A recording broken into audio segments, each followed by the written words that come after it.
Hyvää huomenta. Huomenta. Peremmälle. Sitä ollaan hienosti. Jopa etuajassa. Vähän varman päälle. Guten Morgen. Guten Morgen. Guten Morgen. It's Algorytmi here again.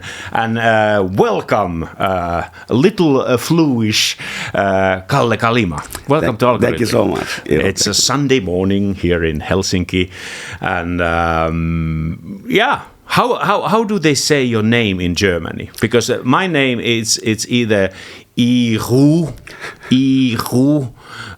Rantala, like I'm Italian. But how do they say Kalle Kalima? Kalle Kalima. Kalle Kalima. That's and the then German. they always ask if I'm Karl-Heinz really, because Kalle is like a shortening for of Karl-Heinz. And then I say, no, it's my real name. They're like, okay, interessant. But are they German Kalles? There are mostly nobody's. There are some few Kalles, but mostly it's Karl-Heinz, and they are called Kalle. They're called Kalle. Yeah. Wow. Well, and how many years you've been in Germany now? Well, I've been living in Berlin since 25 years. Okay. Yeah. All right. Well, before we go deeper into your life, two pieces of music you said you want to talk about. Very good picks, I must say. Pat Metheny, Bright Side Light album with Chaco and Bob Moses. And the track Unity Village, yes, which is Pat Metheny alone playing with himself, right? Yes. Yeah. Yes. Okay. Well, and what is the importance of this particular track for you? Well, somehow when I was about 15 years old, I started already getting interested in jazz guitar, but many things I heard at that time first were a little bit like somehow sounded old. Maybe also because of the technique, they sounded old, and I was digging also these old people, but somehow now this Pat Metheny piece, when I heard this record, it sounded like to me fresh, and it was also a young person who did it. Yeah. Pat was very young when he did this album, and somehow I thought, the harmonies, there was something a little bit like something from rock and pop music, but in a very fresh way, and I really loved the piece. So it's also one of the first pieces which I ever tried to transcribe and somehow managed to learn it, Okay, yeah. It took me forever, I was like, because those times, we didn't have all this technique. Of course not, okay. So anyway, so I got really, and that album was to me like really like how I got into jazz. One of the albums, there were a few more, but that was... Okay. And you I mean, when did you find the album? In the 80s? Yeah, this must have been, I think this is something like 88. Yeah, 88. Yeah, I'm like 14, 15, 88, 89, some of those years. Yeah. But this trio didn't tour a lot. No, there's a few bootlegs. I think it was a wild trio, and they got...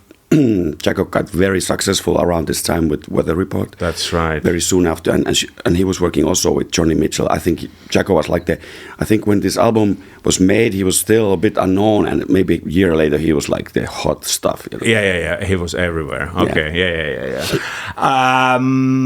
All right. And you still listen to this album. It's one of the cornerstones. Yes. Yeah. I love it, and I have to say, I really do love Pat Metheny, but from all his albums, it's maybe from my taste, somehow I like this most almost. Yeah. This the way he plays, where he composes, even though he got in a way better in many ways, but somehow there's something about this album which is kind of holy, and I love the writing. I love also the fact that there's Ornette Coleman potpourri in the end. There's this openness, and now since I'm teaching guitar in Lucerne and a little bit in Berlin too. I kind of recommend it strongly, my students to check some out. Yeah. And they kind of need to at least once, learn something of it. Or try to listen to. I think it's important. So. Yeah. Wow, your second Pink Floyd, Dark Side of the Moon.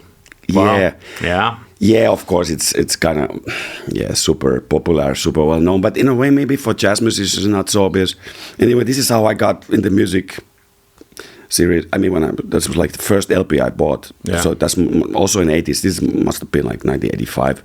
And I remember when I went to the store and somehow I was interested in the Pink Floyd because a friend of mine had all these LPs and he's been playing me, music. And I, something... and I also was reading Jacke Newman's book about rock and roll. Yeah. So it said this is supposed to be very good. So there was then I said, okay, I'll check this out. And it really blew my mind. Also the theatric part of it, somehow that it was more just a band, but all these sound effects and this kind of story behind it. Yeah. I got into it, Did you see them live? Unfortunately, no. But I thought David Gilmour, is like, like one of the greatest electric guitar players. The way, he's phrasing and so economic and to the point, and his sound. So that was always for me, like a goal to play as to the point as he. Yeah. Wow. And then you mentioned the era when John McLaughlin played with Miles Davis. Those recordings. And maybe a few words about those. In a silent way, is that the first? Yeah, I think that's where he got into. I think Tony Williams took him because they had this crazy trio called Tony Williams Lifetime. Yeah. And then somehow... and also I guess Bitches Brew, and then there's Jack Johnson, which is a little bit later live album. And I'm also very into John McLaughlin's work in those years. Also later Mahavishnu Orchestra, I thought it was really interesting, and I thought he was somehow the bridge between jazz and rock. I mean, I know Miles wanted to play with Jimmy, and there was some plans. Yes, and Jimmy, of course, is one of the most amazing guitar players ever, but I think they didn't have a common language. Yeah, they couldn't communicate about music. There's this story that might say, okay, let's play blues in B flat, and Jimmy like, what's that? Oh, so they had a rehearsal, or I guess there was something like that, and also there was already like a plans to record right away. Yeah, and then on the way when Miles was coming with Tony Williams, there's another story that he raised his price. Saying, I want like 10,000 more or something. Yeah. And so it didn't happen. It's always 10,000 more. It's never that I want 10,000. It's 10,000 more. Yeah. Okay. So I think that kind of stopped them. Yeah, but maybe there were also another reason. Maybe they were just too far apart in a way. At that point, maybe Miles changed a little bit in the next years because he was working more than with the people from soul and rock scene. But maybe at that moment he wasn't so... Maybe it was just too different. Okay, but the story goes that they were in the rehearsal and Miles asked to play a blues, and that was I guess foggy area for or I guess it was like more like a jazz blues, like a blues 12-bar blues, like jazz players would know it. Okay, yeah. And I guess for Jimmy, blues is maybe like I don't know in E or something. Yeah. Jimmy was completely autodidact, I think, and he was playing with bands as a signman, but I think never jazz in a way. So I think maybe I don't know. These are just stories. Okay. Who knows? And John McLaughlin, have you met him? Any chance? You've seen him live. I've seen him live. One of my first concerts, Kulttuuritalo. Oh, okay. Helsinki. Yeah. 1988 with Kai Eckart Trilo Kurtuin Trio. Just completely blew my mind. They were doing some of these Indian rhythms, and it's just outrageous. Also this band Shakti, what he had with Indian musicians. Yeah, and that's interesting. That's one moment when John McLaughlin feels a little bit like a student, because he's amazing, but these others are even in this Indian kind of style. They're even in the rhythmical stuff, the odd meters. It's just outrageous what this band was doing. But I was just, because I went to India for a very short trip. So we went to a museum in Bangalore about Indian music, and they had you could listen stuff, and there was, unfortunately, this great percussion player just died, Zaki Hussain, but there was a picture of him, and we could listen different stuff, and it's so interesting, Indian music. So I understand why John McLaughlin got fascinated about it, but I think it's a study that takes more than a lifetime, Yeah. And did you study that music while you were there? Yes. I've never really studied Indian music properly, but I'm interested, and I've been studying very superficially, just trying to take bits and pieces of there. I found this there's a Finnish great composer called Eero Hämeenniemi who I was working with, and he's worked a lot with Indian musicians, and he somehow found, once I asked, is there any written material? And he said, yeah, there's a doctor work by a European guy who transcribed a lot of stuff, especially rhythms. Yeah. And he gave me this is like 200 pages PDF. Yeah. But it's interesting. So through that, I was able to see from a European standpoint how it looks like, when you write it out. Very interesting. But I think Indians don't use this notation, and they're able to memorize long passages in a different way. They learn this from child on, that they don't use so much written. So I think it's it's a tough cookie, I think. It is a tough cookie, and I always wonder that. Is it always complicated? Like, do they sometimes have something in 4/4? I think a ballad, I think or they is it do always have, like? I think they have. I think they have some stuff, but it's hard to. I think even now to understand. I think it's like a pyramid, and it starts maybe with something that's more simple. Yeah. And then it kind of always like doubles and triples and so on and so forth. And but I have to say, I'd love to study with somebody somebody Western who went there for a long time. Maybe that's the easiest, instead of trying to take an Indian master, because they just don't have the time to. Yeah. In the next life, maybe. Yeah. But your first instrument was piano, if Wikipedia is correct. That is correct, yes. Wow. And how far did you go in your piano studies? Well, I wasn't especially talented, but I took lessons for about 6 years. And so what did I do? Like 2/3. Yeah. Or something.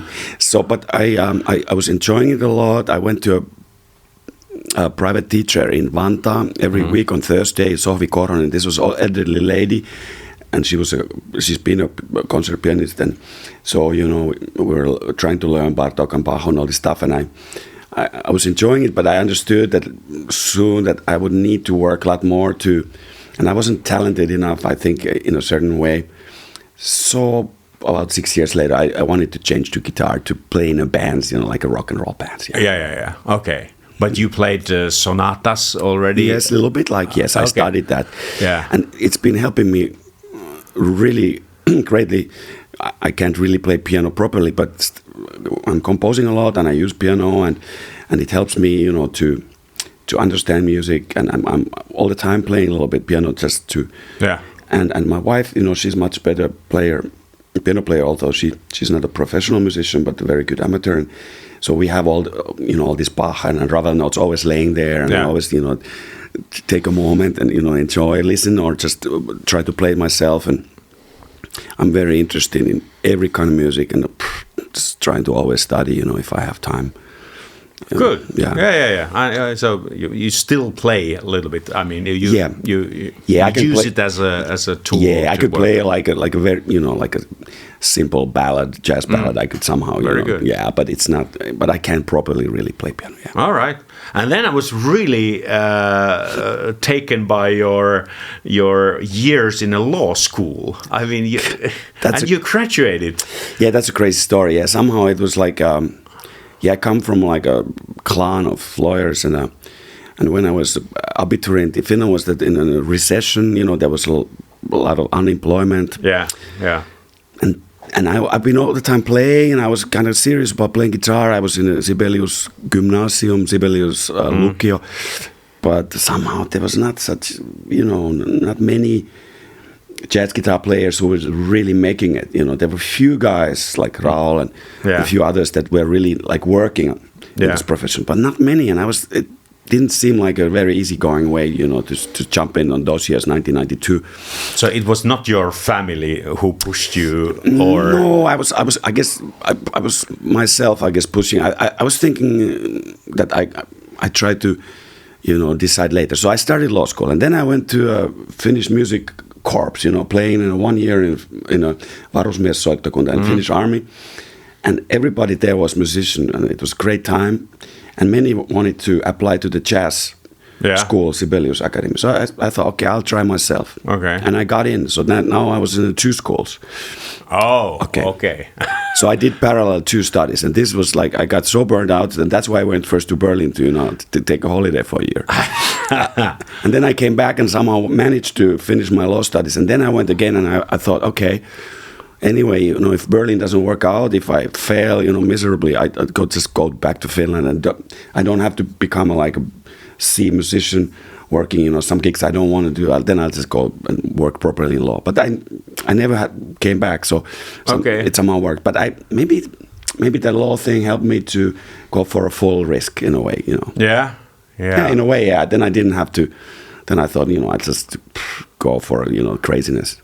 Isn't it a really difficult task to even just to get accepted in law school? I mean, you have to memorize. Crazy, yeah. That exam is very tough. Yeah, you have to memorize by heart about 800 pages.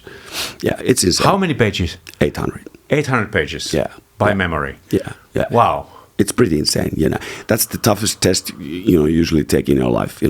Yeah. That one, Yeah. Could be even more difficult than getting into medical school. Well, you have to have another talents there, mathematical. So it's, I would have never, but yeah, so okay. But I was a kind of good student. So anyway, that was tough. But I kind of liked, I was interested in law too, in a way. And I liked the challenge. So yeah. Okay. So you were doing the law school and Sibelius Academy jazz department at the same time.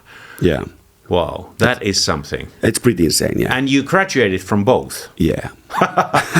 Wow, respect. So, well, have the degree in law helped you in any way in your music journey? Maybe the biggest help was that when I got into music, I understood that I didn't want to be a lawyer. Yeah. I liked law, the thing, but I didn't want to work in this kind of business, Yeah. That I already knew. And I thought I could maybe do it, but I didn't want to. It was not my first choice. It was not kind of life I wanted to do. So I was really motivated to make it in the music. That's the first thing. And maybe over the years, there have been some moments in some contracts or some situations where it helped me a little bit to understand what's going on, outside music. Yeah. But maybe it's also, it was a big prize, so I was kind of, I think my motivation with music was very high, when I started trying it for real. So I was really working hard, and I was never musically like some of these people who could really right away, like, Pekka Kuusito, who as a kid can play. And you're probably also very virtuosic also as a young person. I remember you were like really early age already burning, I was not like this. I had to work hard, and it took me forever, to learn my instrument. Yeah. I think it's a good thing to have something in your life that that I don't want to be this, and then you have the music as a plan B, but then it comes a plan A. I had the similar situation because my father wanted me to carry on his bicycle shop. Okay, I see. He had a bicycle, sport shop in Helsinki, and I'm the only son of the family. I have a sister, but to his generation, the son should really carry on the family business. Yes. And I mean, it was not for me. It was not for me, but it made me put more time and energy and passion to music, because I saw it that, okay, the bicycle shop is not for me, so I have to, this other thing, I have to really work hard. Exactly. Otherwise, I fail in both.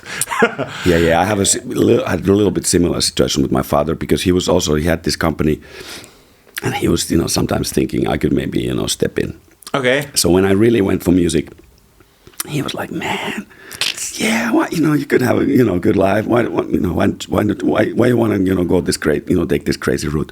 Okay. But in a way, he knew, because his father was my grandfather was a painter, so it's been always in the family, like on and off. This the artistic gene is hiding somewhere there. Yeah, I don't know about that, but just that that will, or that you want to go and try that. And so he knew, Yeah. Was there a moment later on that your father really got it, that now you're in the right place? Yeah, I think it took some time. Yeah. It took some time, but there was this. This was a nice moment. Yeah, and it was actually this High Noon album. I think that was something he could understand, because a lot of time my music, he would say, "Man, why do you do abstract, crazy music. Nobody wants to hear that. And I'm like, and I'm like, I just do what I want to do. I mean, but then there was this one album where he kind of got it.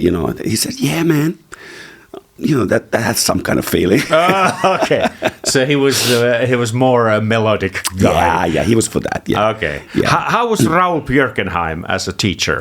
Amazing, great guy. Really, and I had many great teachers. Really, I was so lucky to have. But Raul was the one to kind of show me that I could just do whatever, different things. And I was interested in an alternative kind of jazz, that time. And it wasn't like so easy to get information and to get supported. And of course, if you're interested in alternative jazz, then it means first you kind of sound strange and everybody thinks you just like can't play and whatever. Yeah. So, Raul helped me to understand that this could be a nice route to take and very interesting and so encouraging. And he would make these cassettes where he, some blues players and introduced me to so much music. Okay, yeah. Yeah, and we got to play a little bit later. Also, there was a little band with 2 drums and 2 guitars we had with Teppo and Mika, and then also we played some duos later. So Raul, it's been also great inspiration. Okay, and who were the alternative guitar maestros you were checking out those years? I'm not so familiar in that world. Yeah, well, just different. I was checking also not only guitar, but let's say free jazz. I was checking out Ornette Coleman, maybe the late period of John Coltrane, and I was checking out guys that were doing like this kind of ambient experimental stuff like Bill Laswell or John Zorn or Mark Ribot, and there was this great French guitar player Marc Ducret who came to tour here in Finland. I got to do the warming up with Nuija Miehet, so we had this band also at the same time with Mikko Innanen, Lasse Lindgren and Mika Kallio, where we were trying out this music, trying to do just some the other stuff. So we were the alternative kids at the Sibelius, which was not, it was interesting, but not always easy. We had to kind of be strong that this is what we want. And later I understood that you don't really need to totally choose between that. You can do different stuff at the same time. Like classical musicians, they can play Baroque, they can play Pierre Boulez, it's no problem. But it felt like that time, it's like you have to choose a political party, And it's okay, this is all human. And then later in Berlin, there are so many musicians, nobody can even know what the styles they do. It's just too much. So it's more open. I guess Finland, that time we were not so many. So, you had to, it was kind of clear what everybody's doing. And it's all good. It's all good. Okay. And how was Hans Eisler Conservatory in Berlin? Yeah, that was very nice. So I went to exchange student, and I got this pretty crazy guitar player who actually he's called John Schroeder. He was my teacher. And John Schroeder, as a young guy, about 19, Chet Baker asked him to play with him. Yeah. So he played for a while with Chet Baker's band. So he was this also kind of child genius. Yeah. And he also played drums and piano really well. And so first I had troubles even reaching him. He wouldn't, answer.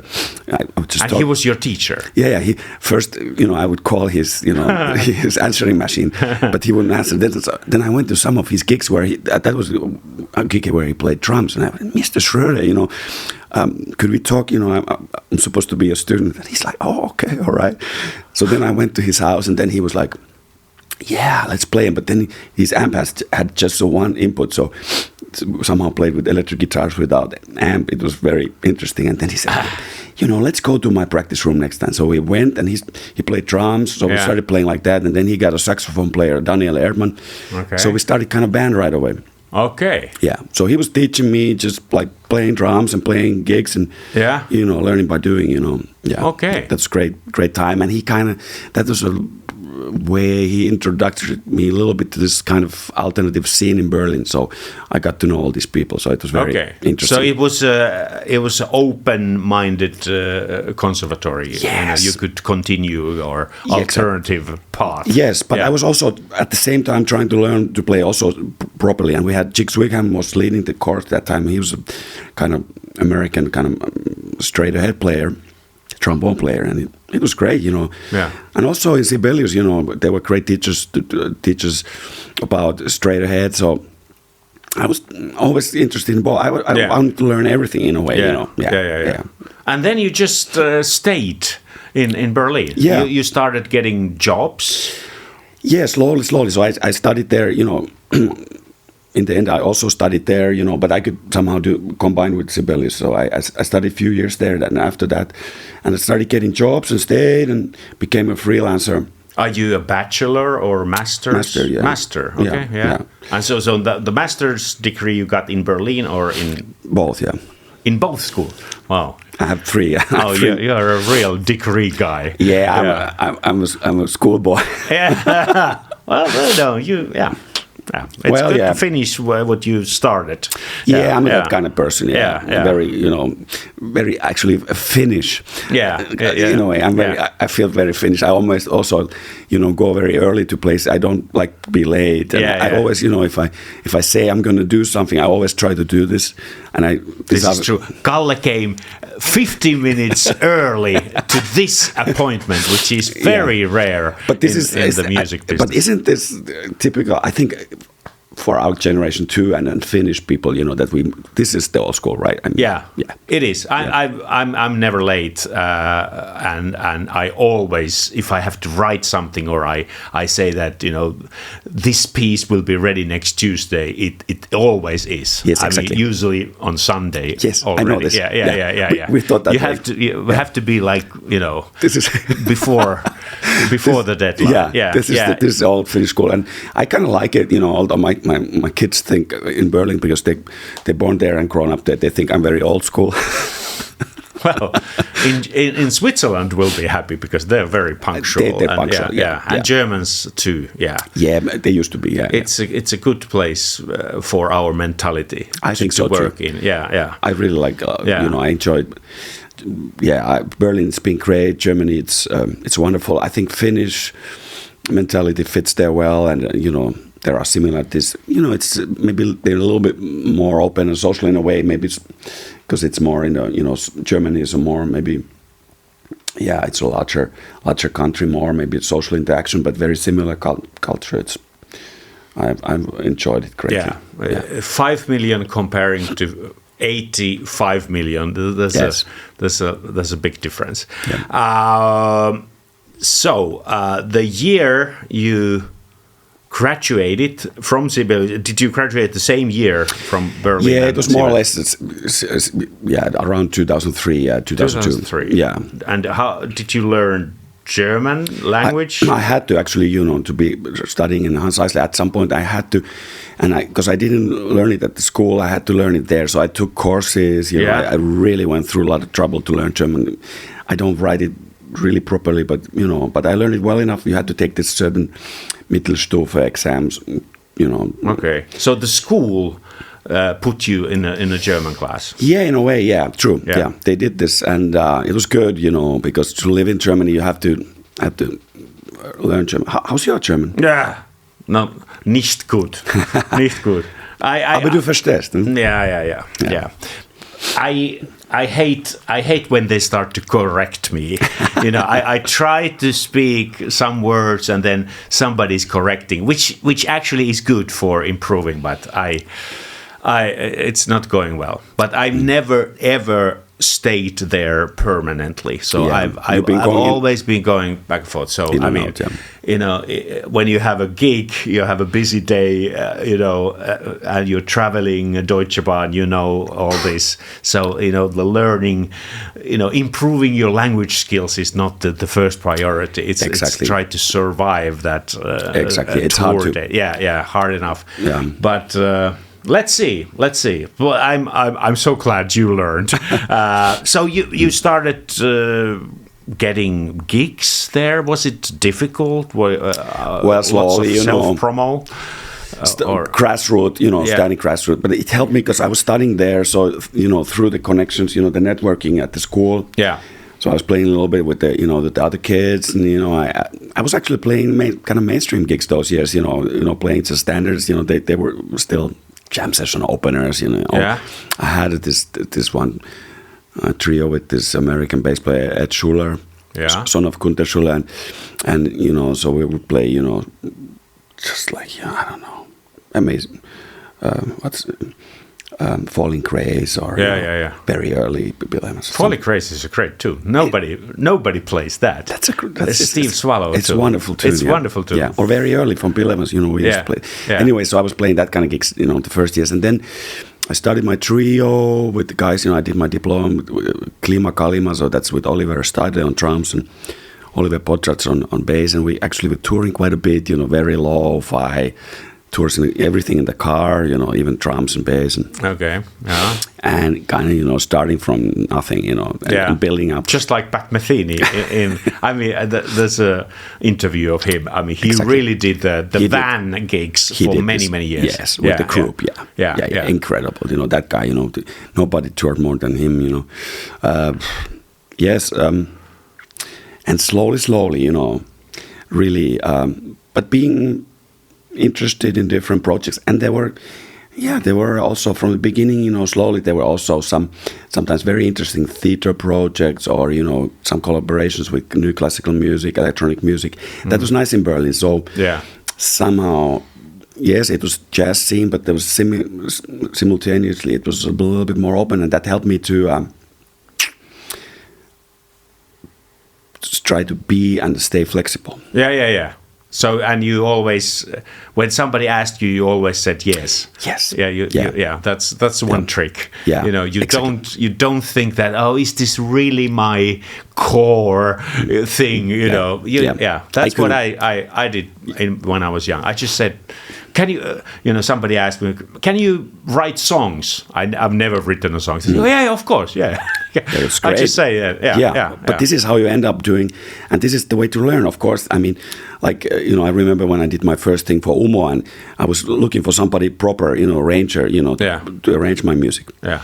And I couldn't get the financing together, to pay this person. Yeah. So they asked me, how are we going to do? How are we going to do this project? Yeah. I said, I guess, I'll just write myself. Okay, and you did? Yeah, well, it wasn't so great at all, but, I was somehow just kind of writing first in a way I would write for my trio.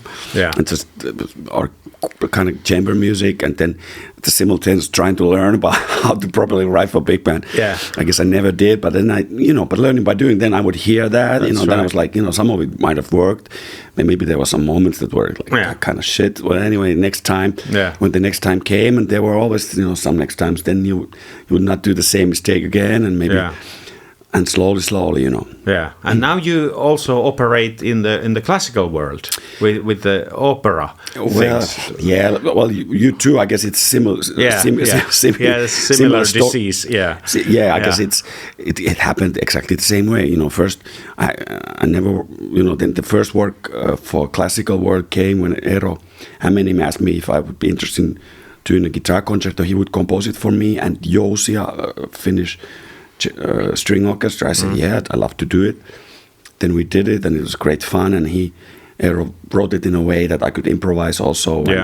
So it was like kind of possible for me to do, and it didn't show where I'm weakest, but where I maybe have some strength. Yeah. So then at some point, Jousia asked me, hey, you want to compose something for them? Just, where I'm not playing, and I did this. And it came out okay. I now look back, well, here and there, could have been a lot better, but somehow I did that. And then actually the very nice thing what Pekka Kuusisto did, he took this piece, he somehow heard it, and he went to America, and he played this piece. Okay. With American orchestra and St. Paul Orchestra, Minneapolis. And there was a recording. And now later, somebody, then this theater guy asked me, if I would do this work in Lyon. Yeah. And if I have anything I can show. Yeah. And I had like nothing except this one recording of Pekka Kuusisto playing this piece by me in Minneapolis. Okay. Nothing else. Okay. So I just gave it, listen to this, Yeah. So it was like very, super lucky, I just had like minimum amount of references to anything to show. And then I got that job, Yeah. So it always led like, somehow, it was, I think it was very thin, but they somehow just believed that I could somehow pull it off. Okay. Yeah. So this piece, is it in the form of violin concerto? It's a little bit, let's put it this way. The part of the first violin is very virtuosic, and but it's not, it's called Katahaja Nidan. It's about karate, and okay. Yeah, and it's, Are you somehow involved in karate? Yeah, my kids started when they were young. They started because at my neighborhood there's also football, only football and karate. So they started karate, and then I went to. I was already like almost 40, and then I started going, and all being since then going. I'm not good. I'm not talented at all. But now we all have brown belts, so we somehow we. Okay. It's a traditional Shotokan karate, so it's very traditional, so it means like it's a little bit like ballet or something. First you learn to walk like for about 2 years. Okay. How is the brown belt? What is the next level from brown well belt? you have from brown, you have 3 browns, and then you have blacks, Okay. That's really intense. So brown is not bad. Brown is pretty good. I mean, I know a few things, but still, Okay. To be like real good karateka, you need another kind of body. I don't. Okay, all right. I don't have that. I will link this piece when I put out this episode. Okay, so cool. So people can listen to your Jousia piece with. That's Minnesota, St. Paul with Pekka Kuusisto. Yeah, that's okay. So I was checking out your albums. Where is the? What's the High Noon? Yeah, that's one of the older ones. Yeah, you had some Finnish stuff there. Jääkärin marssi by Jean Sibelius. Yeah. Wow. How did? What was the idea before? I mean, on that. Yeah, that was a very fun project because I got to know the bass player Greg Cohen, who was teaching in Berlin that time at the Jazz Institute Berlin. So Hans Eisler, where I was studying change, at some point they put it together with Udeka, and now there was a Jazz Institute in Berlin. Yeah. And Greg, who had been playing with many people from Tom Waits, Ornette Coleman to Lou Reed and whatnot, a lot of jazz. We somehow started this kind of country trio, and he was like first very active on it. So we played all these country tunes, but then he said at some point we should play something Finnish. Yeah. So if there was something, I could imagine. I said, man, because I was I'd been in a marching band of Finnish army. I said, I didn't like the music, but there was one good march, which I really liked, which is Jääkärin marssi. Yeah. So, but we played it very slow version, kind of like a kind of stoner. Yeah. And then also on that album, at some point, Greg played me Hiski Salama recording of Landon Locker in 1930, recorded in New York. He found it. He found it, and he said, "You know this piece?" I said, "Most people in Finland know this." Yeah. He said, "Can we play it?" I said, "Yes, we should." Okay. Wow. Yeah. Very interesting versions, both of them, especially Jääkärin marssi, which is, Sibelius piece. I mean, he's the grand man. And not so often, played by electric guitar. Yeah, and it's tough to cover Sibelius because it's so well known. It's so holy. I was in the Sibelius high school. I was in the Sibelius university, and his face was on the Finnish 100 mark bill. When I was growing. Like the grand man. I mean. But thanks for saying that. I mean, it's I like that piece. Yeah. And then the duo album with Achim Kaufmann. Very cool stuff. I listened to that also. Oh, really? Thank you so much. How did this duo start? Well, that was a pandemic duo somehow. So I know Achim a long time, and he's an interesting guy who has also been playing kind of mainstream stuff also, but a lot of alternative kind of free music too. So he had a little bit similar to me, both interests. And he was a long time in Amsterdam, and now he was living in Berlin. And then we met at some point in pandemic, and we're like, "Hey man, you also like just always alone home practicing?" Yes. He said, "Yeah, why don't we get together?" Because he's living in close by neighborhood, in Wedding, Berlin. "Yeah, why don't you get together? Let's play some tunes." And he said, "Yeah." He said, "I always had this idea." He wants to do something with acoustic guitar. Yeah. If I play acoustic guitar, I said, "Well, I do, but I'm not. I have to get in shape. Back." Yeah. So then I was like practicing, and then we started practicing really like long practices for about the whole pandemic, like 1.5 years, and then we make the record. So it was, without pandemic, we never would have had time to do this. But then we had like endless time to practice this fairly difficult pieces by him and some by me too. So it took us a long time, to put this together. But it was, I'm happy. Thanks. Yeah.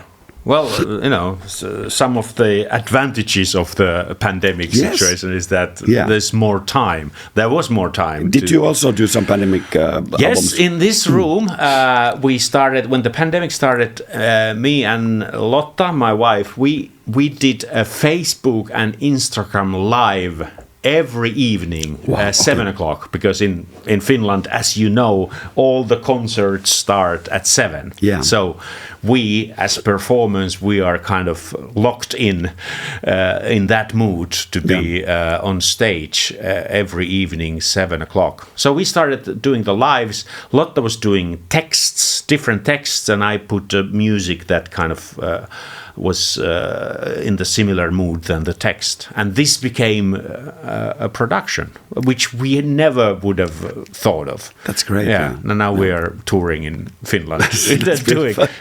We actually got, after the pandemic, we got requests because thousands and thousands of people saw those lives. Yeah. Because we really did those every evening, I think it was 60 evenings in a row. Wow. Because you couldn't travel or anything. Anyway, also I was listening Strong Wind, Deep Water, Tall Trees, Warm Fire. That's a title for a tour, for a tune. One of the longest I've seen. But this is, I was somehow thinking of David Lynch, listening that. Yeah, I love David Lynch. It had that Twin Peaks kind of a mystery vibe. Exactly. I love that. David Lynch's films, and this is actually the piece I mentioned, which Siggy came with. Okay, that's the one. So he came, the producer of the album came and played me some original native Indian chant version of this piece, which was like 1.5 minutes long, and said, "Do you hear it? Yeah. Can you do it like Tubular Bells?" Yeah. Okay. And then I'm like, yes, I could try. Yeah. I could try, but I don't know, what. And somehow we did this album, and I'm very happy because I never would have. So it was somehow his idea, but I've tried to follow, and put my own. Yeah. And working also with Knut Reisrud, who's a great blues guitar player and kind of world music guitar player from Norway. Very interesting. And then I had a jazz rhythm section with Jim Black and Phil Donkin. So strange, interesting band, and I'm very happy about that album because it's totally different. I wouldn't have done it without this idea, and I'm happy. And now interestingly, sometimes some people really want to hear this. So just before Christmas, we went to India because there was a club there. They wanted to have this, so we went with the trio and played that stuff. Okay. In Bangalore, yeah. You did one off gig in India. Two gigs. Two gigs. Okay, well that's then it's okay. Oh man, it's crazy, of course. And then you have a trio with Andreas Schrerer and Tim Lefebvre, which I saw live in Hamburg in the what is it called? What's the club? Nika, I guess. Nika Jazz Club. Yeah, the new Nika Jazz Club in Hamburg. How did this trio start? Well, I was working with Andreas in his quartet quite a bit, and he's a very interesting singer from Switzerland. Unique, combining not only singing but percussive sounds and beatboxing. So there's there's moments that maybe Bobby McFerrin or I don't know, Mike Patton or whatever. He's very special. So I was working a lot with him, and then we wanted to make a song album where we wouldn't do so much so jazzy, but more like our songs. Yeah. And actually, remember when we met in Berlin when we had this anniversary for ACT, Yeah, that's right. So ACT actually put us together, played on that night with Tim. So we got to know Tim that night. We played a Prince tune, we played, I don't know, Sign of the Times or something. Yeah. Yeah. I remember you doing a great trio with some other piano players on that night. That was quite amazing stuff. Yeah. There has been quite many ACT Jubilee concerts. Was this at the Berlin Concert House or Berlin Phil? Phil, yeah. Phil, okay, yeah. We did 3 piano things. I think so, yeah. Anyway, it was a fun night, so everybody was doing something special that night, right? And so we got really musically well along with Tim. So we thought, because we were anyway about to do this album, then we just, asked him, and he came, and so we did the album. We did 2 tours. Yeah, it was great fun. Okay, you saw it. Yeah, fantastic band, and I generally think there could be more going on with the Europe European players and American players. This is very interesting. I think. It's well, it's much more difficult for an American player to invite somebody from Europe to play there because of the working permit, but it is much easier for American players to come to Europe. But you also had this kind of. Do you have this kind of band? I had a band with Lars Danielsson and Peter Erskine for a while. Yes, and I have tried to connect with American players. Not always easy, but how was that? Was it Peter Erskine is a little bit older guy? Was it then? It was fine, but then the scheduling and everybody are busy, and that became really difficult. Yeah. But and it's a travel, it's a long travel, for him. It's a long travel, and the flight ticket is much more than coming from Finland to Germany or something like that. Yeah. But it works for you, Somehow it's been working. Yeah, it's been fantastic. And Tim is such a special guy. He worked with David Bowie on the last David Bowie album, Black Star. But he plays with Michael Volny, or he played with Derek Trucks, a great slide guitar player, or Wayne Krantz, so such a variety what she's doing, and it was so wonderful that he kind of accepted me to be playing with him, because this is always, this is a scary moment when you got to know somebody, and then it's like, is this, because we know now we have to work, is it really gonna work, or is it just like pain? Well, I assure you, it works. It was a really great concert. Thank you so much. And then you have been doing something with the Winterreise. What is this? Well, this is it's an idea about. Actually, this is not my production, but I'm playing with Ensemble Resonance. Yeah. Which is a great string orchestra in Hamburg, and they work also a lot in Elbphilharmonie, and I've done many projects with them. But there's this actor called Charlie Hübner in Germany, and I would say he's a little bit similar than a guy in a way that the great Vesa-Matti Loiri was in Finland. This kind of loved by everybody, kind of joker, also singing, but in his own way. He's not a singer. Charlie Hübner is not a singer, but he's a great interpreter. So we somehow they had this crazy idea that he would do Winterreise, but also Nick Cave songs. Somehow put this all in a one melange and have a string orchestra and a jazz trio or jazz rock trio with them. And so we've been playing quite a bit with this, and it's been wonderful. It's been really a strange trip, And did you do some of the arrangements? Well, I didn't. There was another person, but we were somehow developing stuff together.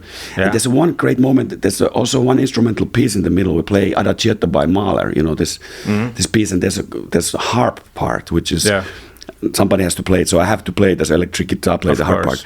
And this is such a beautiful music, and of course you never, as an electric guitar player, get to play Mahler, but only this time I got to play it, and it's funny because we don't have a conductor, so it's a kind of chamber music situation, although we're many.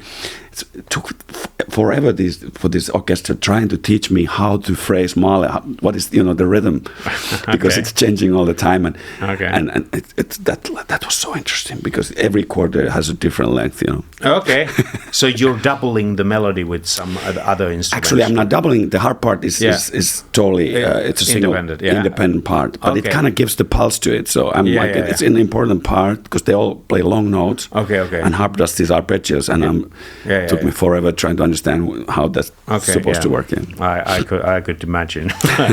Well, Mahler and electric guitar. You did it first, I'm sure. And nowadays you teach regularly in the jazz department in Lucerne. Is this a conservatory of Lucerne? It's a University of Lucerne also has a big music department and jazz department. Let's run by the jazz schools in Switzerland. So we know there's one in Basel, there's one in Bern, there's one in Zurich, there's one in Geneva. And I think Lausanne for sure. Lausanne, okay, and then in Lucerne. So that's at least 5 jazz departments. Yeah, this is Switzerland, so it's fantastic what they can offer. I have to say it's a great place to. It's wonderful colleagues. I really like the kids. It's very open. Yeah. So it's a jazz school, but we have also something called groove and electronics, so you can study, how you work with Ableton or whatever. So it's very open. There's also free improvising there. We have lots of stuff we can do. It's a bit of a commute. I go twice a month. Yeah. It's travel, but anyway, we always traveling. So, we can't complain about the traveling. Yeah. And how do you see? In the school, do you see a lot of newcomers who are interested in jazz playing, or is it going down? Is it more like the electronic stuff that is cooking nowadays? Yeah, I would say it is changing a little bit. And I would say for jazz, for young people in jazz, this pandemic was a great challenge, I think. Yeah.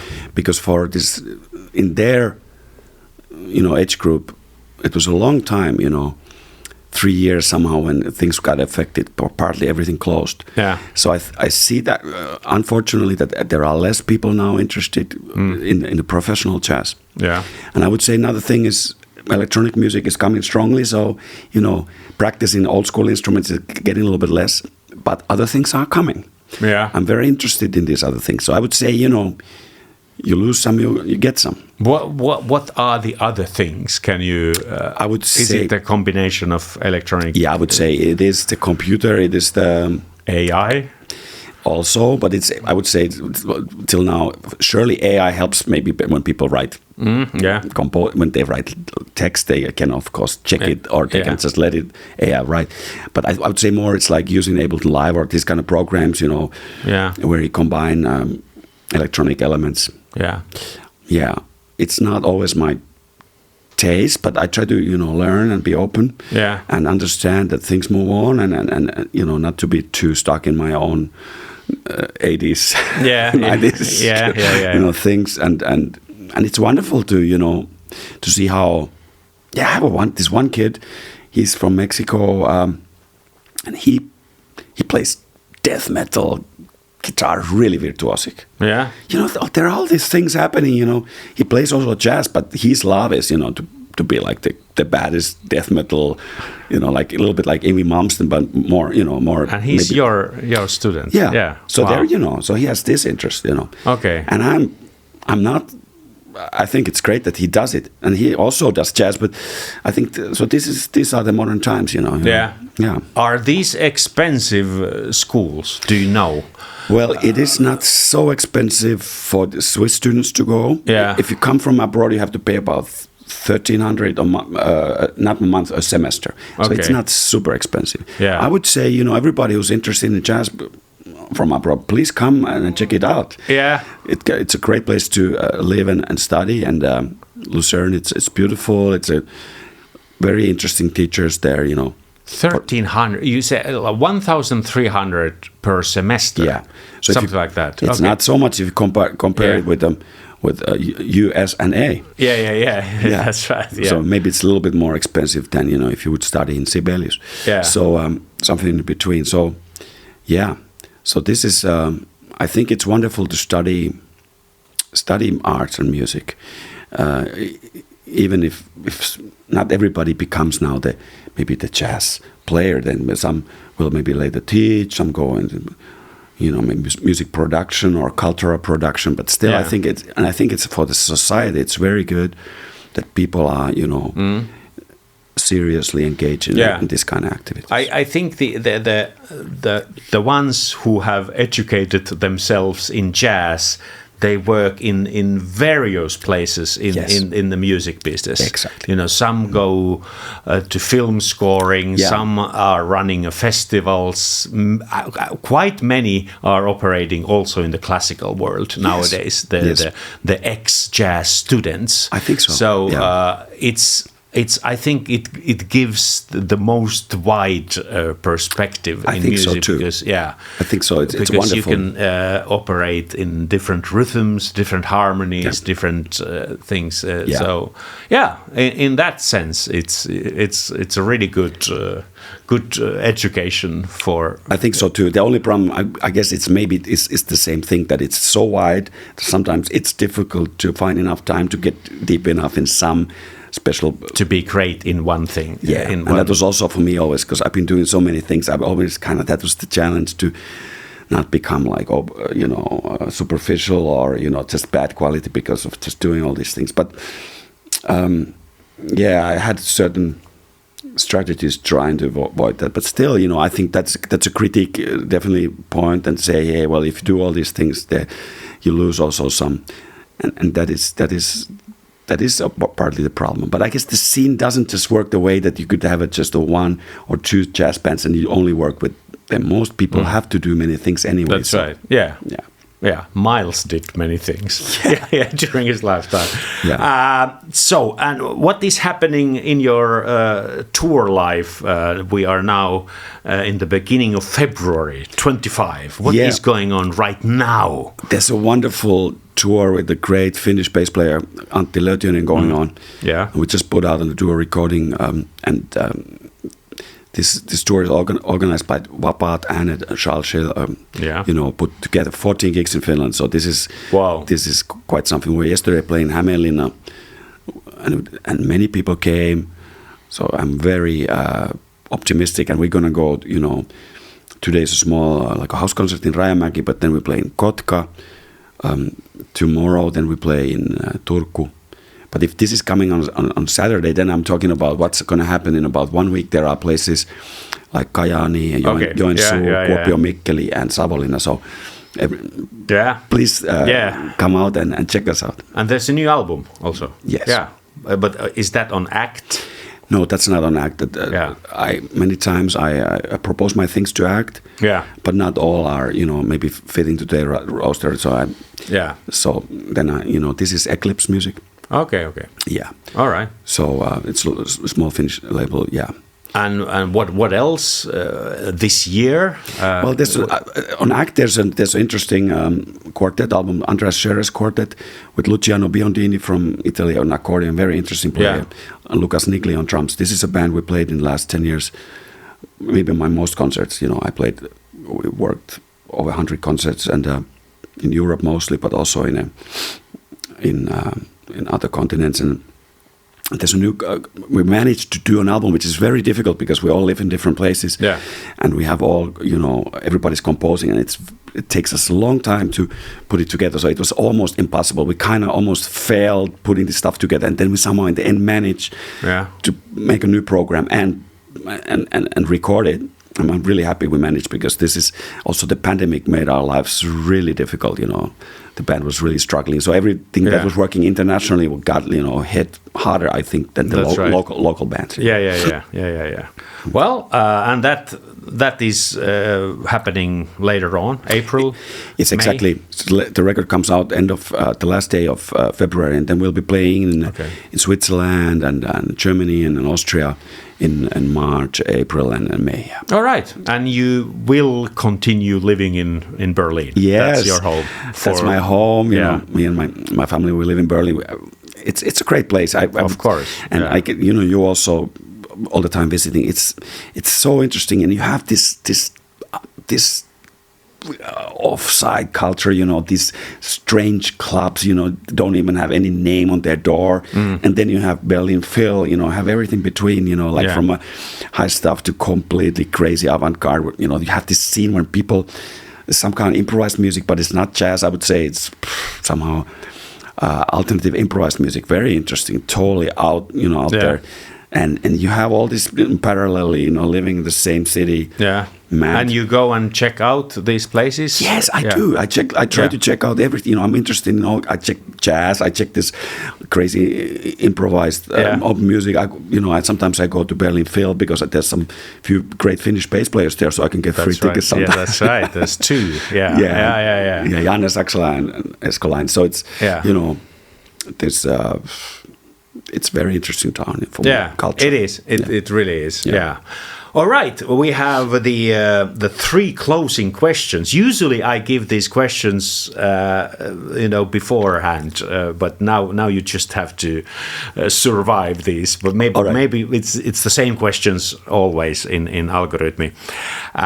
Number one: has the world become a better or worse place during your lifetime? Well, I would say it has come better mostly because if you look at the statistic, there's less hunger in the world. For a long time, there were less wars. Technology. There are negative things. I think many people are thinking very negative right now about future. They're very worried, especially the young people, because they have. Yes, they don't have. The I completely understand that. I completely understand. It looks gloomy right now. Still, I'm very optimistic. Because I read this book by Scottish philosopher McAllister about 1 million year perspective. That's a perspective. And said, and basically this book, there were evidence to say, there are good reasons to say that in the long run things get better and we don't get wiped out completely. Yeah. So it's a very interesting book, 1 million perspective. And so that's why I'm thinking, things are going good ways, but we need to now defend democracy. I think that's very important. We need to now stand out against these rich guys who are trying to, take over. Elon Musk is trying to take over Germany right now.